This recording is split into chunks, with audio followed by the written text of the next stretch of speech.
Olá, o Corinthians tem um novo executivo de futebol e o nome é Marcelo Paz. A notícia em si já é grande, mas o que vamos discutir hoje é que essa contratação talvez seja um dos movimentos mais significativos do clube nos últimos anos. Não é apenas uma troca de cadeira. Com certeza. A chegada de um nome como o do Marcelo Paz carrega um simbolismo, sabe? É quase como se o Corinthians estivesse tentando importar não só um profissional, mas uma filosofia inteira. Uma filosofia de gestão que deu muito certo em outro lugar. Exatamente. E é aí que mora tanto a esperança quanto o risco. Exato. E essa é a nossa missão aqui, mergulhar no material que temos sobre a carreira dele para entender quem é de fato o Marcelo Paz. Vamos desvendar o que o histórico impressionante dele no Fortaleza nos diz sobre sua capacidade e o que isso realmente pode significar para o futuro do Corinthians. Ok, vamos analisar isso a fundo. Bom, para começar, vamos colocar as peças no tabuleiro. Marcelo Paz não era um nome qualquer tipo disponível no mercado. Não mesmo. Até dias atrás, ele era o CEO do Fortaleza e, não menos importante, o atual presidente da Liga Forte União, a LFU. Só por aí a gente já vê que o perfil é de alguém que joga em mais de um campo. O que eu acho fascinante na trajetória dele e que o nosso material de base detalha bem é a profundidade. A profundidade da experiência dele dentro de um único clube. 7 anos, né? 7 anos no Fortaleza. E ele não chegou lá como o chefão.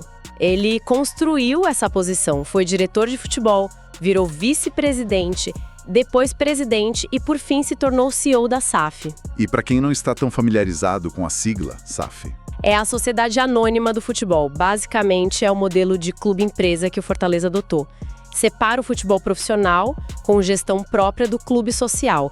E essa jornada toda que o Paz fez, passando por todas essas cadeiras, deu a ele uma visão assim 360 graus do que é uma instituição de futebol. Entendi. Ele entende desde a logística do vestiário até a negociação de um patrocínio milionário, sabe? Ele não é um executivo de planilha que foi pro futebol. Ele é um cara do futebol que aprendeu a ser um executivo de ponta. E esse aprendizado foi reconhecido, e em grande estilo.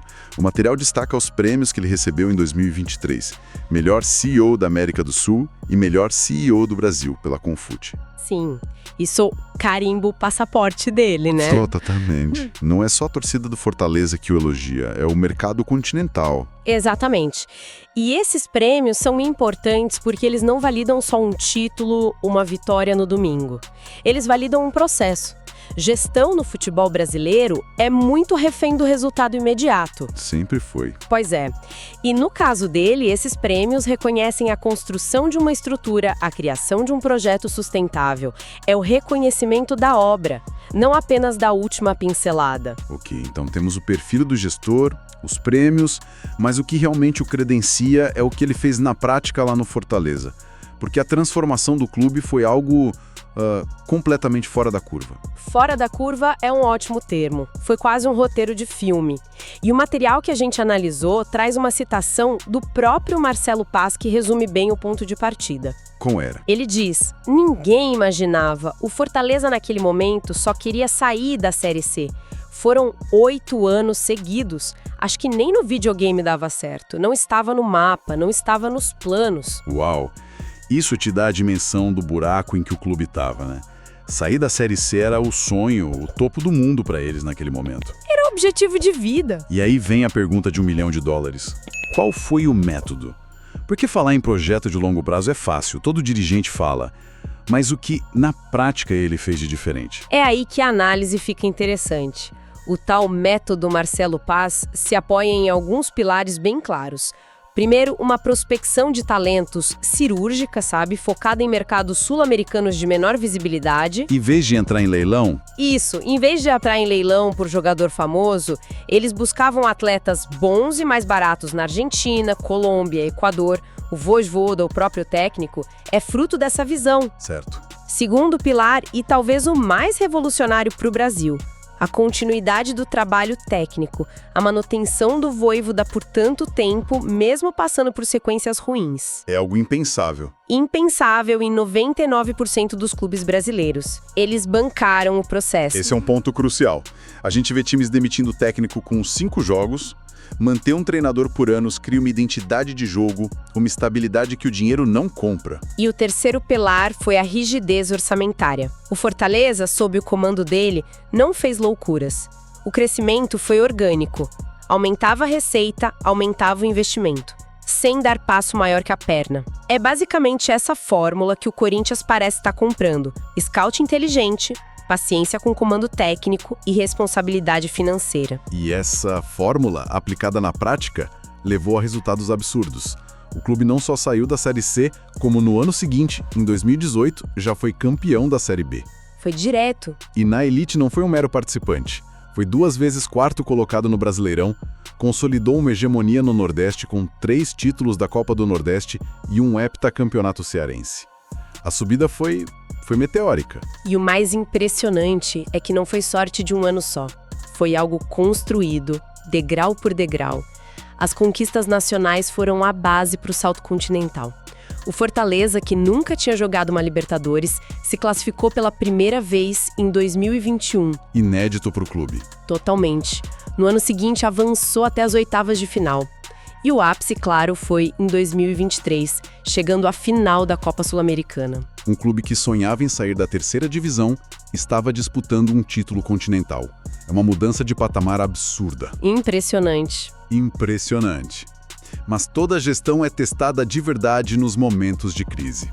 E a carreira dele no Fortaleza teve um baque gigantesco, certo? Sim, e esse talvez seja o ponto mais revelador sobre a confiança que ele construiu por lá. O material que a gente tem aponta para a temporada de 2025, quando o Fortaleza foi rebaixado para a Série B. O que, em qualquer outro clube brasileiro, seria o fim da linha. A queda de um CEO ou diretor após um rebaixamento seria a primeira e talvez única notícia do dia seguinte. A guilhotina canta na hora. Mas não foi o que aconteceu com ele. Não foi. E aqui está o detalhe crucial. Mesmo com a queda, o Conselho de Administração da SAF bancou a permanência dele como CEO. A decisão foi manter o arquiteto do projeto, mesmo com o prédio tendo sofrido um abalo estrutural. Isso é um atestado de confiança gigantesco. Mas, sendo o advogado do diabo, não poderia ser visto também como uma teimosia? Manter um CEO após um rebaixamento é arriscado, poderia ser interpretado como uma falha em reconhecer os erros daquela temporada. É um contraponto válido, com certeza, mas a leitura que a diretoria do Fortaleza parece ter feito outra. Eles valorizaram a estrutura, a filosofia de trabalho, a saúde financeira do clube que continuavam intactas. Em detrimento do resultado de campo de uma única temporada. Exato. Eles entenderam que o homem que os tirou da Série C e os levou à final da Sul-Americana era o mais capacitado para liderar a volta por cima. É uma mentalidade de projeto, não de resultado. Algo raríssimo por aqui. Entendido. Então, ele é um gestor de campo e de crise comprovado. Mas e a parte política? Mencionamos no começo que ele é presidente da Liga Forte União. O que isso significa na prática? Significa que o Corinthians não está contratando apenas um executivo de futebol, mas um dos principais articuladores políticos do futebol brasileiro hoje. Um nome de peso nos bastidores. Muito peso. Para quem não acompanha, o nosso futebol vive uma guerra fria para criar uma liga unificada, com 2 blocos principais. A LFU, que o Pazin preside, e a Libra, que tem gigantes como Flamengo e Palmeiras. Ele estar à frente de um desses blocos o coloca no centro das negociações mais importantes sobre o futuro do Campeonato Brasileiro, divisão de cotas de TV, tudo. Ou seja, ele traz para o Corinthians não só a gestão, mas também o capital político, a influência. Exatamente. Mas essa liderança política tem 2 gumes, né? O mesmo material que destaca essa força aponta que a relação dele com a CBF é descrita como mais distante.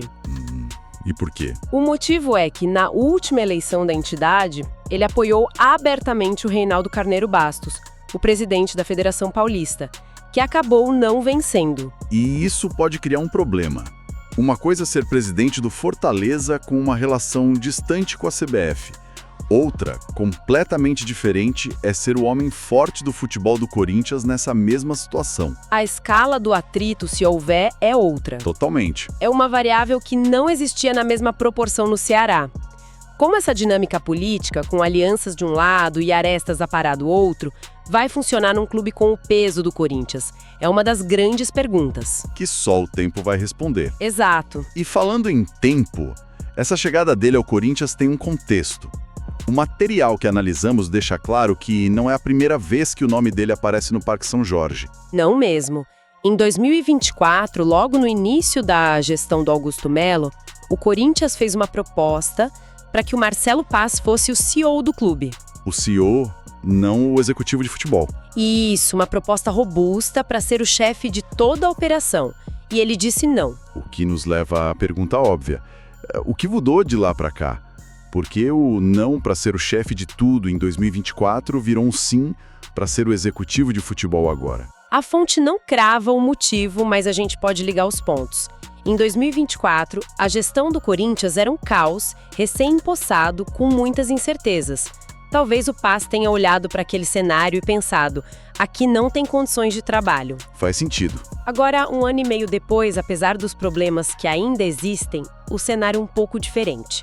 A proposta também é outra. É para ser executivo de futebol, um cargo mais focado no campo e bola, sem a responsabilidade de ser o CEO do clube inteiro, que no Corinthians envolve uma complexidade gigantesca. Uma complexidade política e estrutural que vai além do futebol. Exatamente. Pode ter sido a oferta certa no momento de um pouco mais de estabilidade relativa. Faz sentido. Um cargo mais específico, com um escopo mais claro, em um ambiente que, bem ou mal, já não é mais a confusão do primeiro dia de governo. Então, resumindo o que temos, o Corinthians está contratando um administrador de empresas que colecionou títulos, um especialista em reconstrução, um gestor premiado e um ator político relevante. É um pacote bem completo. Sem dúvida. E por isso a expectativa é tão alta. A contratação do Marcelo Pacinos sinaliza uma mudança de rota. É o clube admitindo que precisa de mais do que apenas um ex-jogador com boa lábia para contratar e vender atletas. É a busca por um método. É a busca por um método, por uma visão de longo prazo que transformou radicalmente outro clube. A aposta do Corinthians não é só no profissional, é na filosofia que representa. É uma aposta na construção de algo sustentável. E essa é a grande questão que fica para a gente refletir. O nosso material mostra em detalhes como Marcelo Paz construiu um projeto vitorioso, tirando um clube da irrelevância para o protagonismo. A fórmula dele foi testada e aprovada em um ambiente de reconstrução com menos pressão inicial. A pergunta final, e talvez a mais importante, é: o método Marcelo Paz, forjado na paciência e no planejamento, sobrevive ao moedor de carne que é a pressão diária do Corinthians, onde o longo prazo muitas vezes significa apenas até a próxima quarta-feira?